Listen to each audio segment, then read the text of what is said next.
నందిని కాశీ నుంచి రాస్తున్నారు. హోలీ అంటే అర్థం ఏమిటి తెలియచేయగలరు అంటూ రాస్తున్నారు.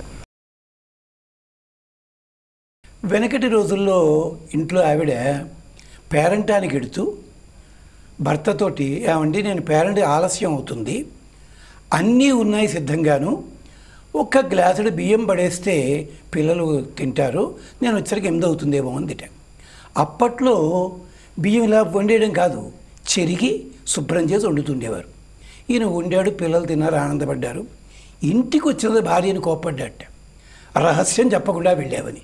అదేమిటి ఏమిటి, నువ్వు చెరుగుతుంటే టక్ టక్ టక్ అని ధ్వని వస్తుంది, నేను చెరుగుతుంటే రాలేదు అన్నట్ట. పాపం మనం ఆ బాపతు ఏమిటంటే అసలు తత్వం కంటే కూడా రెండోది పట్టుకుంటూ ఉంటాం మనం. అక్కడ టక్ టక్ సౌండ్ ఎందుకు వచ్చింది?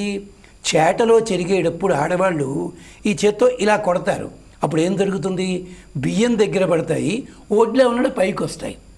మన వాళ్ళు ఏం సార్ మిగిలిన మర్చిపోయాడు పాపం, ఇది చూశాడు. మన పండగల్లో కూడా చాలా భాగం ఇలాగే. మొన్ననే సంక్రాంతి అయ్యింది, గాలిపటాల పండగ. ఇది జపాన్ నుంచి చైనా నుంచి దిగుమతి అయ్యింది. నీ ఇల్లు బంగారంగాను ఎప్పుడూ ఎక్కడి నుంచో దిగుమతి అయిందా? ఒక్కసారి సౌరయాగం అని పేరుంది వేదంలోనూ అక్కడను. అది ఆ కాలంలో చేస్తారు. సౌరయాగం చేసాడు, కొన్ని ప్రక్రియలు ఉన్నాయి, అవి తరువాత గాలిపటాల పండగగా మారిందని ఎప్పుడైనా గమనించామా మనం?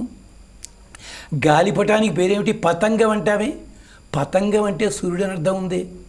అదే పద్ధతిలో హోలీకి కూడా కథలు మారిపోయి మన వాళ్ళు కొత్త కథలు దాన్ని జోడించాడు, ఉన్నాయి లేవని కాదు. అసలు తత్వాన్ని పక్కకి తీసేసి రంగులు చల్లుకొనుట, ఫలానా పని చేయుట, ఇది వచ్చింది. కానీ హోలీ వెనకాల ఎక్కడో ఇతర దేశీయులు వస్తే వాళ్ళ దగ్గర మొదలెట్టాం అని కాదండి. ఇది హోలీ పండుగ ఎక్కడదో తెలుసునా? ఇందాక అనుకున్నామే, ప్రహ్లాదుని కాలం నుంచి. అప్పుడు పండగ ఇలా రంగులు చల్లుకునే పండగలా లేదు. ప్రహ్లాదుడి కాలం నుంచి వచ్చిన పండగ మహాభారత కాలం నాటికి ఇంట్లో ఆరాధనగా మారింది. ఒక ఆయన ఉండేవాడు, బృహద్రథుడు అని చెప్పి మహారాజు.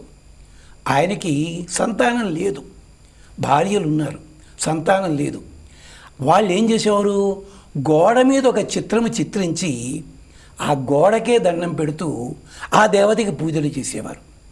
తర్వాత పిల్లాడి కోసం ప్రయత్నిస్తే ఒక మహర్షి ఒక పండిస్తే 2 ముక్కలు కోసే తర్వాత తిన్నారు, 2 చెక్కలు పుట్టాడు, కలిశాడు. వాడు కలిసినవాడు కాస్త జరాసంధుడయ్యాడు.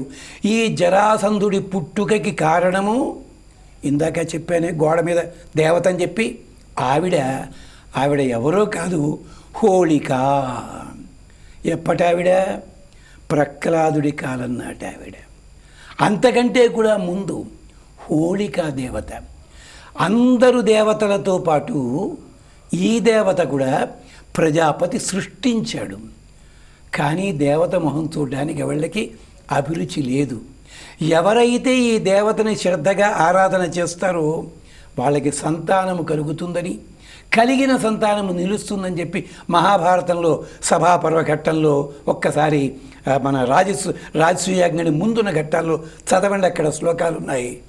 మనకు ఓపిక లేవు చదవడానికి. అక్కడి నుంచి మొదలైంది హోళిక రాక్షసి ఆవిడ.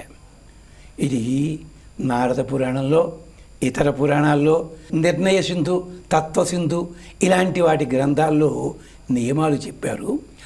ఆవిడ పేరుతో చేసే పండగ, ఆ విధి విధానాలు ముందు చూద్దాం. ఆ పండగకి హోళిక సంబంధమైన పండగ గనక హోళా ఉత్సవము అని పేరు.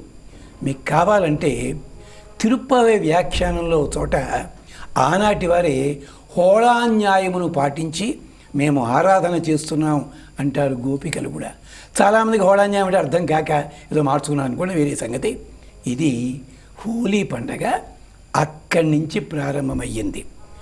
ఈ తత్వంలోకి వెళ్ళేందుకు ఓపిక మనకు ఉండటల్లా.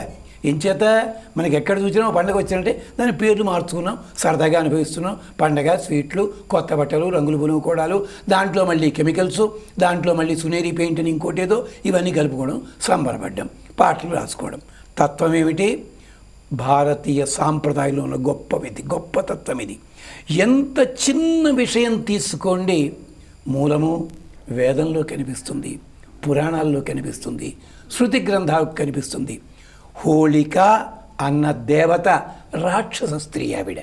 ఆ స్త్రీకి ఆరాధన చేసే విధానం కోసం ఏర్పడిన పండగ హోలీ పండగ.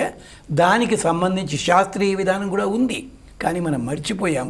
ఇప్పుడు చేద్దామంటే కూడా కుదరదు. అది ఇతర దేశాల్లో కూడా ఉంది, అక్కడ వేరే ప్రక్రియలో ఉంది. అది